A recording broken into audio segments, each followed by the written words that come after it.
Donald Trump America के अगले राष्ट्रपति होंगे। रिपब्लिकन पार्टी के नेता ने राष्ट्रपति चुनाव में जरूरी 270 इलेक्टोरल वोट का बहुमत हासिल कर लिया है।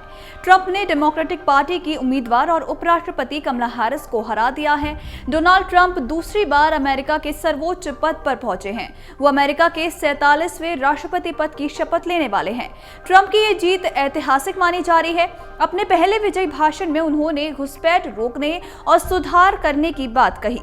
इन बातों का जिक्र वो अपने चुनावी अभियान में भी करते रहे हैं। लेकिन ट्रंप की इस जीत को ऐतिहासिक क्यों कहा जा रहा है?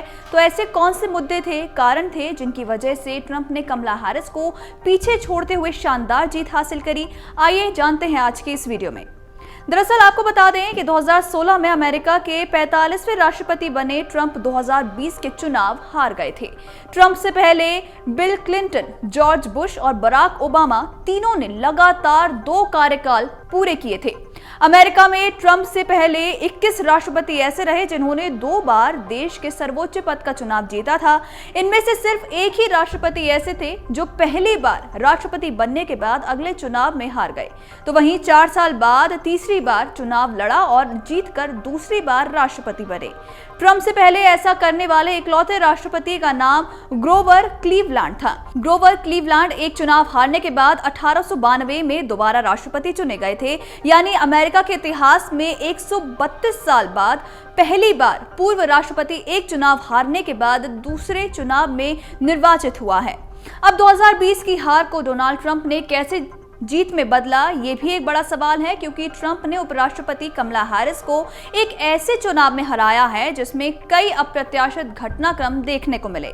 चुनाव प्रचार के दौरान ट्रंप से जुड़ा एक आपराधिक मुकदमा, पूर्व राष्ट्रपति के खिलाफ 2 हत्या की नाकाम कोशिशें और राष्ट्रपति बाइडेन के दौर से बाहर होने के बाद डेमोक्रेटिक पार्टी में उम्मीदवार का बदलाव, ये कुछ ऐसे कारण बताए जाते हैं जिन्हें ट्रंप की जीत से भी जोड़ा जाता है। गौर करने वाली बात यह है कि ट्रंप और कमला हैरिस के बीच लगभग 100 दिनों तक चुनाव प्रचार चला और आखिरकार रिपब्लिकन नेता ने व्हाइट हाउस पहुंचने के लिए जरूरी 270 इलेक्टोरल वोट हासिल कर लिए। आपको बता दें कि 7 प्रमुख स्विंग राज्यों में मतदान में दोनों उम्मीदवारों के बीच चुनाव के दिन तक बहुत कम अंतर देखा गया। पूर्व राष्ट्रपति ने अंततः बड़ी जीत हासिल की और जॉर्जिया को फिर से अपने पाले में ला लिया। उत्तरी कैरोलिना में डेमोक्रेटिक पार्टी की नीली दीवार को तोड़कर वहां भी सफलता दर्ज की। अनुमान लगाया गया था कि ट्रंप जनता द्वारा दिए गए लोकप्रिय वोट जीतेंगे, जो वो 2016 में करने में असफल रहे, और रिपब्लिकन ने 1992 के बाद से केवल एक बार ही ऐसा किया है। और दिलचस्प बात यह है कि अनुमान भी सही ही निकला। आपको बता दें कि पूर्व राष्ट्रपति और उनके साथी सीनेटर जेडी वेंस ने महंगाई, दक्षिणी सीमा पर लगातार प्रवासियों की बढ़ती संख्या और बाइडेन प्रशासन के दौरान विदेशों में अस्थिरता के कारण मतदाताओं के असंतोष का फायदा उठाया और मतदाताओं को अपनी नीतियों की ओर लौटने में कामयाब भी दिखे। अब डोनाल्ड ट्रंप की जीत का सबसे बड़ा कारण क्या है? अगर उसकी बात करें तो चुनाव से पहले हुए तमाम सर्वे में अमेरिकियों के लिए अर्थव्यवस्था सबसे बड़ी चिंता के रूप में सामने आया। यही कारण है कि उपराष्ट्रपति कमला हैरिस और पूर्व राष्ट्रपति डोनाल्ड ट्रंप दोनों ही प्रचार के अंतिम दिनों में मतदाताओं को ये विश्वास दिलाने की पुरजोर कोशिश करते हुए नजर आए कि वो बेहतर ढंग से अर्थव्यवस्था के मुद्दे को हल कर सकते हैं। बता दें कि ट्रंप उपराष्ट्रपति कमला हैरिस को राष्ट्रपति बाइडेन के कार्यकाल के दौरान हुए कामों के साथ जोड़ने में भी सफल रहे। उन्होंने लगातार मतदाताओं के सामने देश की मौजूदा स्थिति को नकारात्मक और राष्ट्रपति के रूप में अपने दिनों को बेहतर बताया। अब नतीजों के संकेत से मिलता है कि ट्रंप की इन्हीं बातों ने मतदाताओं को उनकी ओर आकर्षित भी किया। चुनाव के दौरान हुए सर्वे में अर्थव्यवस्था के मुद्दे पर मतदाताओं की बेचैनी भी सामने आई। अक्टूबर में न्यूयॉर्क टाइम्स और सिएना कॉलेज के सर्वेक्षण में 75% मतदाताओं ने कहा कि अर्थव्यवस्था खराब स्थिति में है। तो वहीं एबीसी एप्सॉस पोल में 74% मतदाताओं को ऐसा लगा कि देश गलत दिशा में जा रहा है। बता दें कि 1980 के बाद से इतना बड़ा आंकड़ा काफी निर्णायक माना गया। इसी के साथ 2024 के राष्ट्रपति चुनाव में रिपब्लिकन पार्टी की जीत की एक बड़ी वजह उसका पॉपुलर यानी कि लोकप्रिय वोट जीतना भी रहा है। दरअसल 2004 में जॉर्ज बुश के बाद से ही रिपब्लिकन पार्टी में किसी को लोकप्रिय वोटिंग में बढ़त नहीं मिली थी।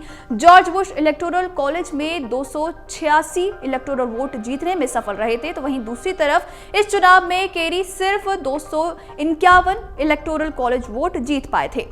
हालांकि 2008 और 2012 में बराक ओबामा ने 50% से ज्यादा पॉपुलर वोट हासिल किया और अपनी जीत भी सुनिश्चित की थी। तो वहीं लोकप्रिय वोट ना जीत पाने का एक उदाहरण 2016 में ट्रंप ही रहे, जब वो राष्ट्रपति बने, लेकिन रिपब्लिकन पार्टी पॉपुलर वोट के मामले में डेमोक्रेटिक पार्टी की हिलेरी क्लिंटन से पिछड़ गई।